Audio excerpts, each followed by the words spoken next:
자, 계속 이어서 갈게요. 2차 미소 공동위원회입니다.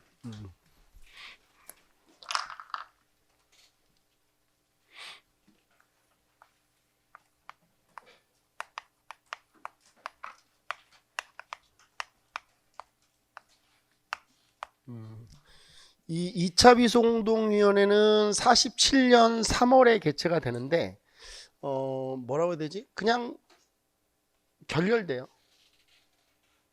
그냥 뭐 된다고? 결렬된다. 그냥 이건 그렇게 크게 중요하지 않아요. 이게 이제 결렬된다. 이렇게 근데 결렬의 이유는 어떻게 되느냐? 결렬의 이유가 1차와 동일하다. 1차 때 왜 결렬됐지? 얘기해봐. 1차 때 왜 결렬이 된 거야? 미국은 찬반탁 모든 세력으로, 그 다음에 소련은 찬탁 세력으로만. 이게 이제 한 채 양보도 없는 거야. 그래서 결렬된 거야. 1차와 동일하다.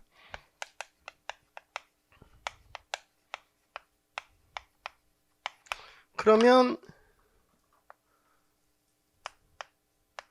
이거를 좀 잘 생각을 해보면 이걸 어떻게 얘기를 해야 될까? 생각을 해보면 미국과 소련은 자국의, 그러니까 이 한반도에 들어서는 정부가 자국의 우호적인 정부가 되기를 바라는 이 마음이 서로 양보를 못한 거지. 미소 양국의 이해관계 대립. 결국 이 이해관계라고 하는 것은 한반도에 수립이라고 합시다.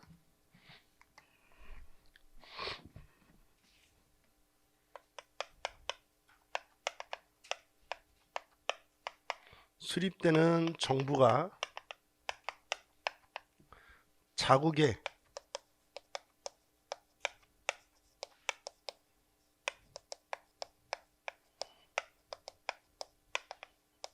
우호적인 정부가, 한반도에 수립되는 정부가 자국의 우호적인 정부가 되기를 바라는 이 마음, 이게 결국 2차 미소 공동위원회까지 결렬시키는 것이다. 이렇게 보면 되는 거죠. 이해됩니까? 결국 2차 미소 공동위원회도 결렬된다.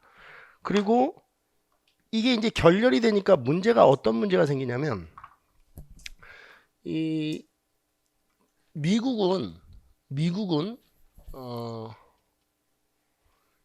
이 문제를 어딘가에서 처리를 하긴 해야 되는데, 이거를 이제 유엔으로 이관을 시키자고 주장을 해요. 아무래도 이제 유엔으로 넘어가면 어느 나라에게 좀 유리하겠어. 그렇지, 미국이 유리해. 알잖아. 국제연합이야, 미국연합이야. 그렇잖아. 다 알잖아. 원래 돈 많이 내는 나라가 유리한 거야. 정리를 좀 해보면, 한반도 문제를 유엔으로 이관시키려고 해. 한반도에 유엔으로 이관. 이거를 이제 미국이 주장을 하는데, 당연히 소련은 반대하지. 왜냐면 이거 넘어가서 유엔에서 뭐가 되면 당연히 미국에게 유리하게 될 텐데, 소련은 이걸 반대하죠. 근데 뭐 여러분들 아시겠지만 미국은 뭐 다른 나라가 반대한다고 안 하고 이런 나라가 아니에요. 그냥 하면 되는 거죠 뭐. 그래서 결국 한반도 문제를 유엔으로 이관시켜요. 결국 유엔으로 이관이 되죠. 그래서 이제 여기서부터가 이제 중요해. 그래서 유엔 총회가 개최가 돼요. 47년 11월에 유엔 총회가 개최가 됩니다. 160여 개국이 모여서 우리 한반도 문제를 이제 처리를 하죠. 47년 11월에 처리를 하는데, 이 유엔 총회 내용이 뭐냐? 간단해요. 선거하게 하자. 선거에서 정부 수립하면 되잖아. 그러니까 선거를 무슨 선거를 하냐면 총선. 그러니까 국회의원들을 뽑게 하는 거야. 그럼 국회의원들이 뽑아지면 그 국회의원들이 뭐 하는 사람들이야 원래? 입법. 그러니까 법을 만들어서 그 법에 의해서 정부를 세우면 된다. 사실 간단한 거야. 처음부터 이렇게 했으면 되는 거야. 근데 신탁통치 하려다 보니까 이렇게 어긋나 있는 거지. 그치? 그러니까 정리해보면 그대로 한번 써볼게. 남북한 인구 비례에 따른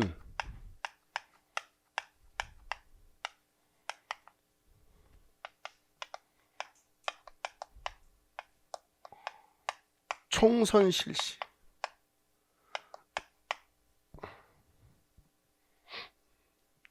여기서 총선이라는 거는 국회의원 뽑는 거예요. 뭐 선출하는 거? 국회의원 선출하는 걸 총선이라고 하지.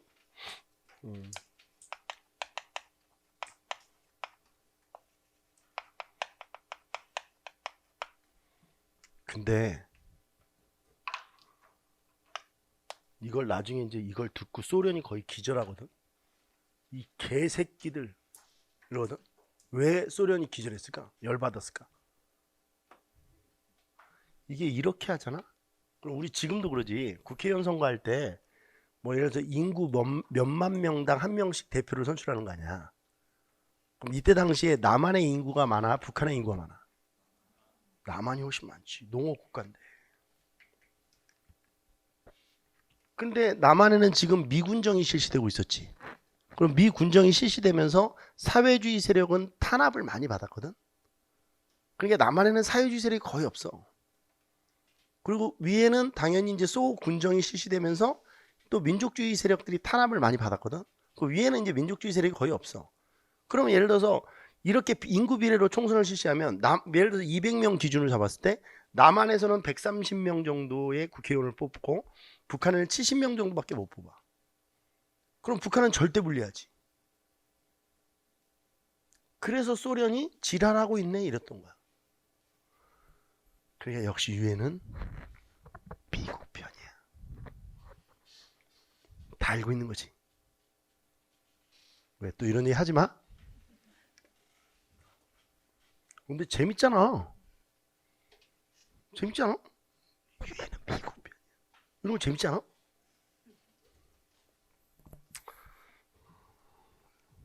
뭐 재미없으면 어쩔 수 없는 거지 뭐. 그리고 우리나라는 이제 선거라는 걸 해본 적이 있어 없어? 없지. 한 번도 우리나라는 선거를 해본 적이 없어. 그럼 지금으로 얘기하면 이제 중앙선거관리위원회 같은 게 있잖아. 그럼 여기서 이제 선거를 관리하면 되는데 선거가 보통 일이 아니잖아. 뭐 예를 들어서 뭐 부정이 저질러질 수도 있고. 그러니까 이제 선거를 관리하는 게 필요한데 우리나라는 선거 경험이 없어. 그래서 유엔에서 유엔 한국임시위원단을 구성해서 보내주기로 해. 그럼 유엔 한국임시위원단은 뭐 진행을 돕는 거야? 그렇지. 유엔 한국임시위원단을 설치하자. 이렇게 유엔 총회의 내용이야 이게. 유엔 총회. 그러고 나서 이제 어떤 일이 생기냐면 유엔 한국임시위원단이 파견이 돼. 48년 1월에. 유엔 한국임시위원단 파견이 일어나. 48년 1월에. 근데 문제는 소련이 북한으로 들어오는 유엔 한국임시위원단을 막아. 왜냐면 북한은 선거 안 하겠다는 거야. 이런 식으로는. 지네들이 다 결정해 놓고 지네들 마음대로 하면 어떡해. 소련은 사실은 잘 생각해보면 소련은 미소 공동위원회에서 찬탁으로만 정부를 구성하자라고 할 때 주도권을 이미 소련이 잡고 있었던 거야. 그지? 그러니까 사실 미국이 불리하니까 이 문제를 유엔으로 넘긴 거지. 만약에 미소 공동위원회가 미국에게 유리한 쪽으로 갔으면 아마 미국은 끝까지 공동위원회를 밀어붙였을 거야. 다 이해관계니까. 소련이 입국을 거부해.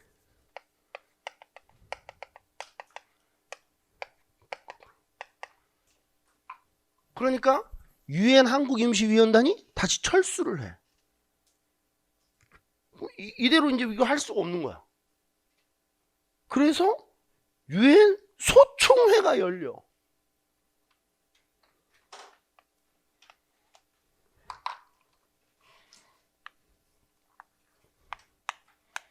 이거하고 차이가 뭐야 지금?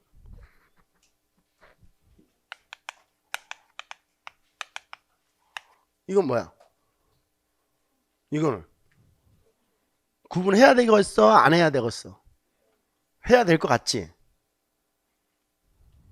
근데 왜 틀려? 알면서.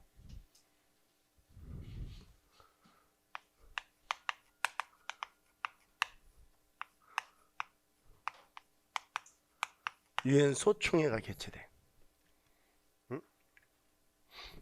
유엔 소총회에서는 어떻게 이제 결정이 되냐면 제가 얘기하는 거 들어보셔 또. 유엔 소총회에서는 유엔 한국임시위원단이 접근 가능한 지역에서만이라도 총선을 실시하자 이렇게 결정을 해요. 그럼 결국 이거는 어디에서만 하자는 거야? 이러면 단독 정부가 들어서는 거야? 그지? 그럼 이 안은 우리 아까 잠깐 얘기했는데 누가 밀어붙였을까?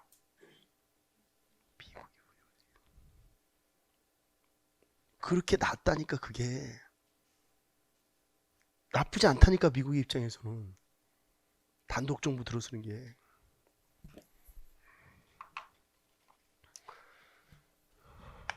유엔 한국 임시위원단이 접근 가능한 지역에서 총선을 실시한다. 다른 말로 하면 남한 단독 선거가 실시되는 거예요. 남한 단독 총선 이게 실시되는 거예요. 자, 이렇게 48년 2월에 유엔 소총회에서 이게 이제 결정이 되자 여운형은 이미 죽었거든. 47년 7월에 암살됐어. 암살됐다고. 한지근이라는 우익 청년에게 암살됐는데 여운형이가 없으니까 이걸 어떻게 할 수가 없네. 이제 이때 등장하신 분이 누구냐면 김구야. 이건 아닌 것 같은 거야. 아무리 봐도 김구가. 결국 이제 백범 선생님이 48년 2월에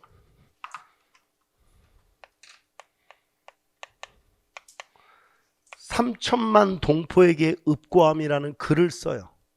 읍고라고 하는 것은 울면서 알린다 이런 거야. 3천만 동포에게 읍고함.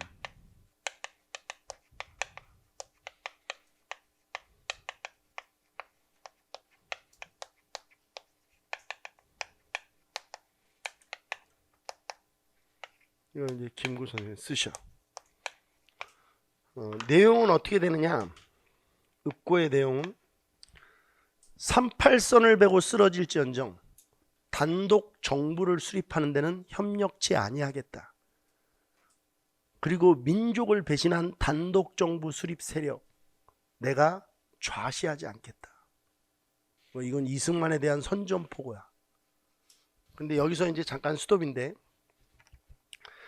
사실 이제 저 같은 일개 학원 강사가 그 높은 이제 김구 선생님 같은 분을 뭐 이렇다 저렇다 평가하긴 좀 그렇죠. 근데 그냥 제 직업이 이러니까 라고 생각하고 얘기를 좀 한번 해볼게요. 김구 선생님이 결국 마지막에 이제 남한 단독 선거 이 하는 걸 막으려고 한 거죠. 안 된다. 통일 정부를 세우자. 이렇게 해서는 안 된다. 어떻게 이룬 독립인데 분단을 시키느냐. 그리고 김구 선생님이 이때 한자를 썼대요. 독립이라는 한자를 썼는데 독자가 혼자 쓴다는 거 아니야. 그치? 근데 이렇게 되면 양립이 되지. 두 나라가 쓰는 거 아니야. 그럼 이건 진정한 독립이 아니라는 거야. 독립이 돼야지. 혼자 서야 되는 거야. 하나로.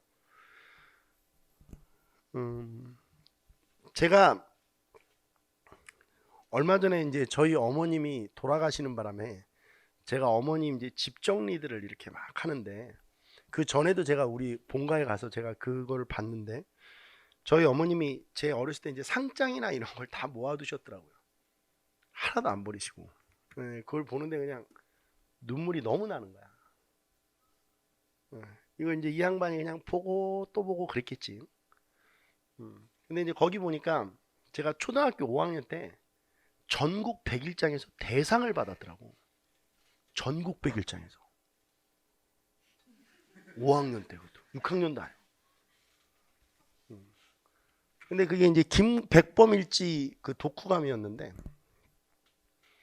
애가 5학년짜리 애가 글을 너무 잘 쓴 거야. 내가 지금 읽어봐도 이건 줘야 되겠더라고. 내가 심사위원이라도 줬을 것 같아. 첫 문장이 어떻게 시작하냐면, 독후감 애가 쓴 건데, 내가 백범일지를 읽기 전에는 우리나라에 위인이 참 많았습니다. 그런데 백범일지를 읽고 난 후 나에게는 위인이 한 명밖에 없습니다. 백범입니다. 이러고 글이 시작되는 거야. 오. 그냥 읽고, 이야, 이 새끼 이거 잘 컸겠는데? 막 이런 생각을 한 거지. 응? 어렸을 때부터 이렇게 글을 잘 썼으니까. 저는 개인적으로 백범을 참 좋아합니다. 백범 같은 스타일도 좋아하고, 저는 백범의 삶을 존경해요. 어떻게 한 인간이 그렇게 평생을 그렇게 민족과 국가를 위해 헌신할 수 있을까? 감히 일개 이런 저 같은 이런 사람은 정말 이렇게 쳐다볼 수 없는 위인이시죠. 그리고 그 백범이라는 뜻도 저는 개인적으로 너무 마음에 들어요. 백범이라는 뜻이 무슨 흰 호랑이 이렇게 해서 바보 멍청이들. 그 백범이라는 말이 일반인이라는 뜻이에요. 그러니까 평범한 사람 이런 뜻이에요. 그러니까 백범의 어떤 그 인격이 그 호에 묻어 있죠. 나는 평범한 사람이다.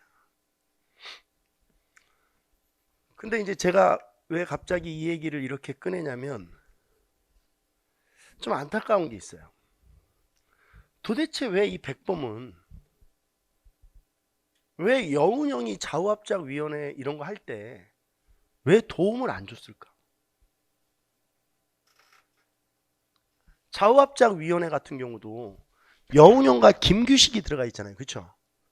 여운형과 만약에 김구가 여기에 들어가 있으면 이게 완전히 그 좌우합작위원회 위상이 달라지거든요. 이후에 어떻게 됐든 간에 김구는 대한민국 임시정부의 주석이었어요.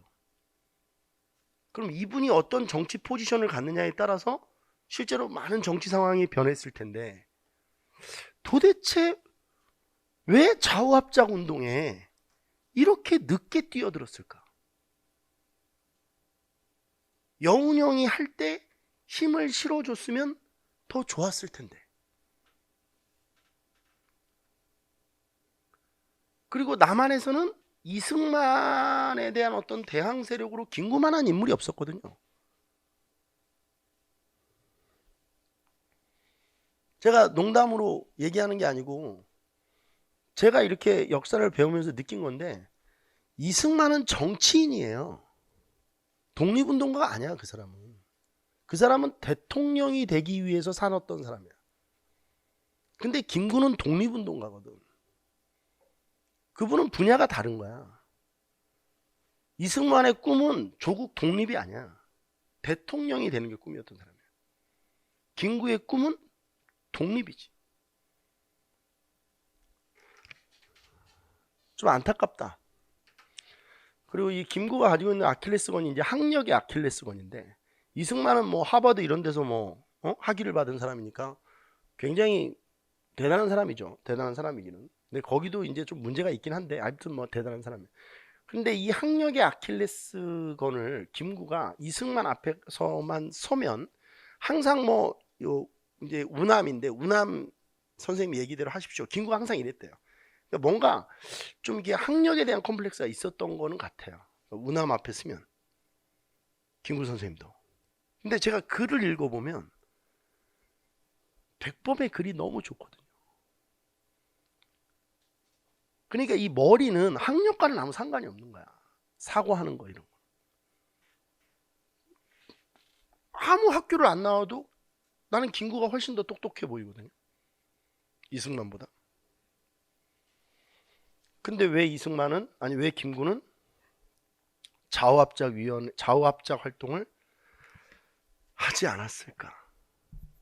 그게 제 개인적으로는 좀 안타까움이에요. 만약에 김구가 좌우합작위원회를 초반부터 이게 만약에 이렇게 지지를 하고 활동을 했더라면 우리나라가 좀 달라진 모습이 될 수 있지 않았을까? 38선을 베고 쓰러질지언정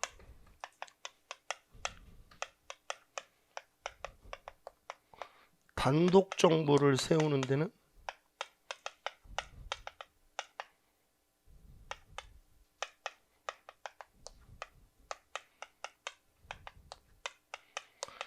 협력하지 않겠다.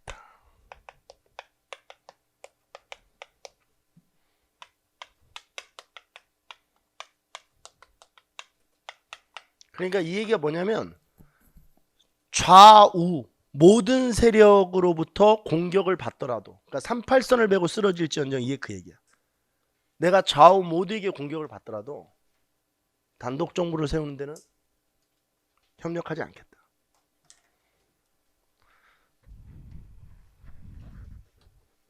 결국 김구 선생님도 좌우합작 운동에 뛰어들고 나서 49년 6월에 암살당합니다.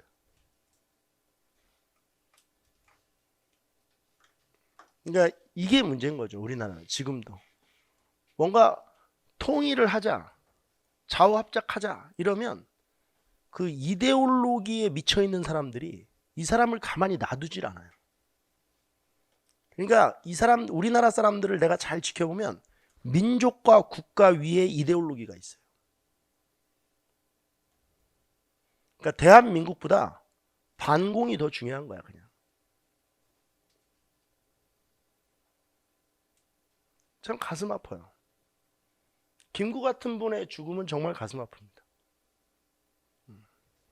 뭐 안돼이가 쌌다 그러는데, 안돼이가 왜 쌌겠어요? 중요한 건 안돼이가 김구를 죽여서 얻는 게 하나도 없어요. 왜 쌌겠어? 누가 시켰겠지. 그럼 그 누가 누구야? 그죠? 여러분들이 생각하는 거야. 이승만은 아니야. 이승만은 이 정도로 나쁜 사람은 아니야. 사람을 죽이고 이런 사람은. 이승만. 제일 나쁜 사람이 했겠지. 김구가 죽었을 때 이익을 보는 제일 나쁜 사람. 그렇지? 아까 이제 지도 그려줬던 거 기억나지? 통일되는 것보다 뭐 되는 게? 분단되는 게 이익인. 응? 선생님, 위험합니다. 괜찮아. 괜찮아. 23년째 이러고 있는데 뭐. 자, 이렇게 김구는 3천만 동포에게 의구함을 발표하고 이어서 남북 협상을 제안해요. 그래서 이제 김일성에게 우리 만나서 이야기 좀 해보자. 지금 남한의 상황이 좋지 못하다. 어떻게든 간에 남한 단독 선거가 진행되는 건 막아보자. 라고 해서 남북 협상이 일어납니다.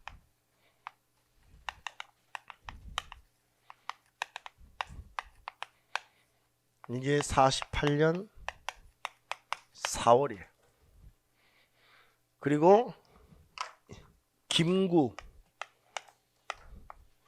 김규식 외 남북 협상파가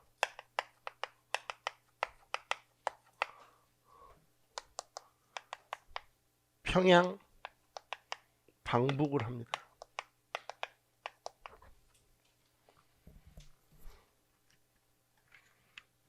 그래서 처음에는 남북한 지도자 연석회의라고 그래서 한 200여 명 정도 사람이 모여서 회의를 해요.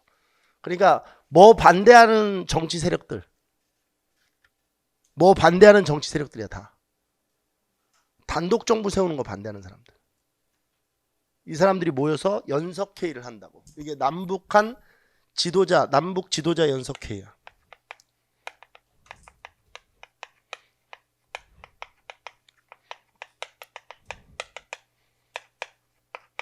여기에서 남북한 재정당 사회단체 협의문이라는 걸 발표해. 그럼 남북한 재정당이라는 건 모든 정당이 사회단체, 모든 사회단체가 모여서 협의문을 발표했는데 이 협의문의 내용은 뭐냐면 미국, 소련 일단 다 나가. 그리고 우리가 알아서 할게. 그리고 유엔도 손 떼. 그냥 우리 문제니까 우리가 알아서 할게. 너희들 다 나가. 졸못. 너희 다 나가 씨팔. 우리가 알아서 할게. 손 떼.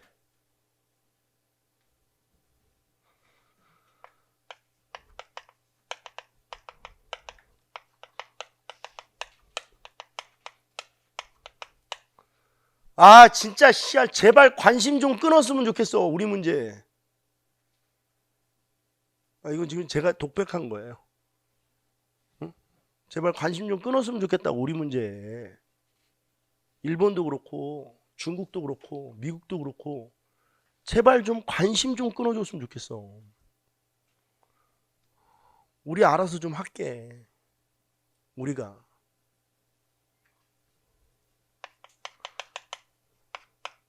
근데 이제 이렇게 막 했는데도 이게 사료로 나오면 틀린다?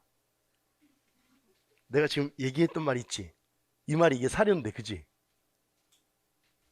너희 다 나가 씨발. 우리가 알아서 할게 좀.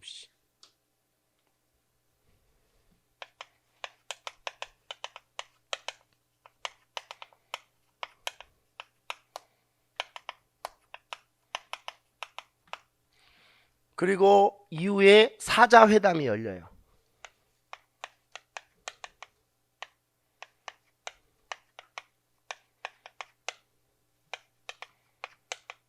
이 사자회담에는 이제 4명이 만나는데 남측 인사는 김구, 김규식.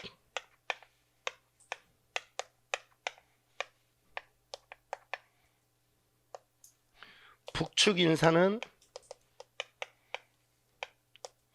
김일성, 김두봉. 이게 사자회담. 우리 수험생들이 공부를 잘 못하시는 분들, 안 하시는 분들이 어떻게 하냐면 이게 남북 지도자 연석회의인지 알아요. 남북 지도자 연석회의는 200여 명이 모여서 한 거야. 그리고 이거 끝나고 사자회담이 개최된 거예요. 여기서 이제 남북한 재정당 사회단체 협의문을 다시 재확인해요. 그리고 내용은 뭐냐면 단독 정부, 그러니까 단독 선거, 단독 정부 이렇게 해서 만들어진 정부가 만약에 있다. 그러면 우리는 절대 이 정부를 정부로 인정하지 않겠다. 이해되시죠? 무슨 얘기인지. 그러니까 무조건 어떤 정부여야만 해? 통일 정부여야만 해. 이렇게 들어서는 정부는 정부로 인정하지 않겠다. 이게 남북한 재정당 사회단체 협의문이야. 그리고 너희들 좀 나가. 나가 좀. 나가. 제발 좀 나가. 우리가 알아서 할게.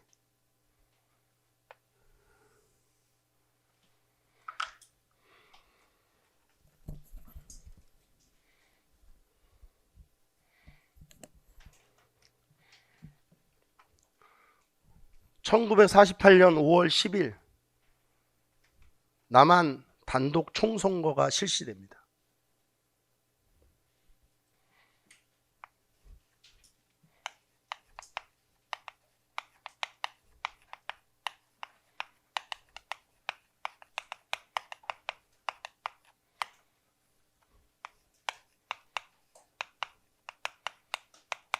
이걸 50총선거라고 합니다.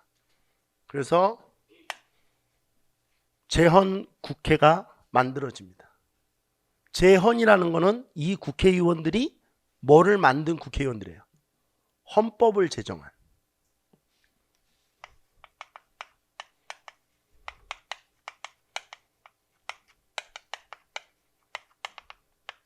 그리고 이 재헌 국회의원들은 48년 7월 17일에 헌법을 공포합니다. 이게 재헌 헌법입니다. 7월 17일은 재헌절이죠.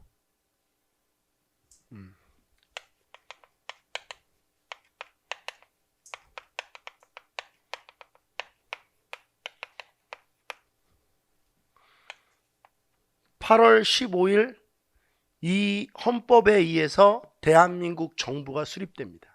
이게 지금 현재 우리나라입니다.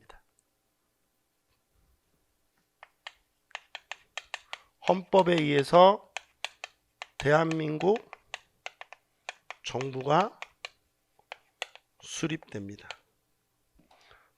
48년 8월 15일입니다. 해방된 지 정확히 3년 후에 대한민국 정부가 수립이 됩니다. 이 대한민국 정부의 대통령은 이승만이 되고요. 이승만은 꿈을 이뤘네요. 그렇죠?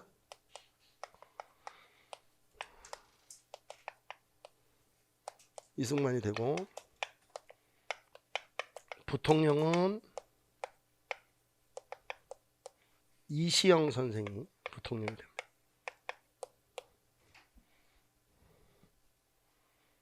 그리고 48년 9월 9일에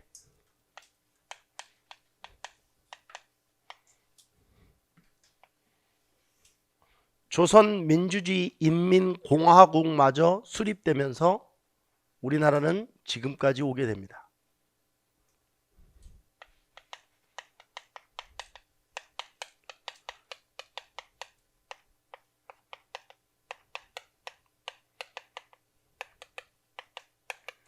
수립되면서 지금까지 오게 됩니다.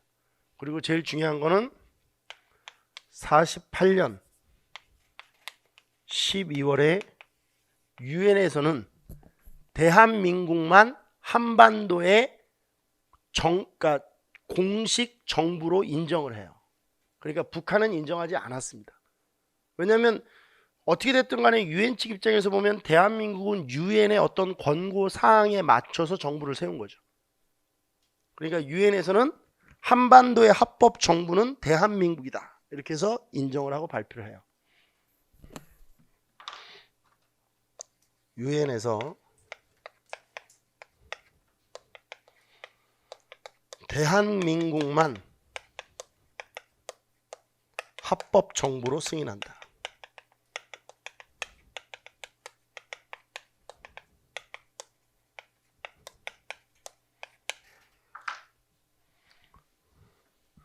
여기까지가 해방 전후사입니다. 얼굴 좀 보세요. 오늘 제가 준비한 수업의 양은 여기까지입니다. 제 말 한번 좀 들어보세요. 마무리 좀 할 테니까. 오늘 특강은 원래는 이제 생기초 인문 특강으로 이렇게 구성이 되어 있는데, 저는 국사를 오랫동안 가르치면서 느끼는 건데, 국사는 뭐 생기초, 심화 이런 개념이 없어요. 그냥 할 때 천천히 해서 자세히 하면 돼요. 그래서 제 강좌는 기본 심화반이 없고 올인원 강좌라고 해서 기본 심화가 함께 구성됩니다. 다 이런 스타일로 진행이 돼요. 그러니까 뭐 기본 심화 이런 구분을 뭐 경계를 누가 하는지 모르겠어요. 저는 별로 의미가 없고 그냥 한번 할 때 이렇게 체계적으로 정리하시면 된다. 그리고 아까 전에 처음 초반에 수업 시작 전에 말씀드렸지만 이게 이 무료 특강이 여러분들에게는 실질적 도움이 되도록 구성한 거예요. 아마 이 수업을 듣고 이쪽 파트 문제를 보면 풀릴 거예요. 풀린다. 그러니까 생기초 특강으로 구성된 건 아니다. 그리고 아무튼 이 요즘에 이렇게 엄중한 이 코로나 이 상황에서도 이렇게 오프라인을 와서 수업을 들으시는 여러분들에게 경의를 표합니다. 하여튼 고생들 하셨고 다음에 또 인연이 되면 현장에서 여러분들 또 모습 뵐 수 있는 기회가 있었으면 좋겠습니다. 고생하셨습니다.